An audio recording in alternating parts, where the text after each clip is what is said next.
ঝালকাঠির রাজাপুরে বাংলাদেশ জাতীয়তাবাদী প্রজন্ম দলের ঢাকা মহানগর উত্তরের সদস্য সচিব ও জুলাই যোদ্ধা রানা হাওলাদারের বিরুদ্ধে দায়ের করা ষড়যন্ত্রমূলক মিথ্যা মামলা প্রত্যাহারের দাবিতে মানববন্ধন অনুষ্ঠিত হয়েছে।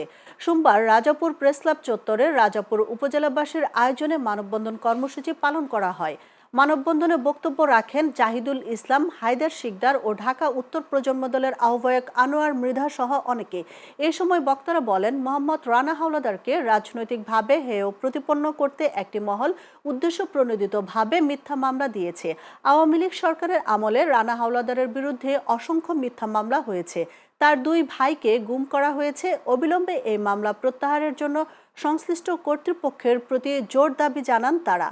মামলা প্রত্যাহার না করলে আগামীতে বড় ধরনের আন্দোলন করা হবে বলেও হুঁশিয়ারি দেন তারা।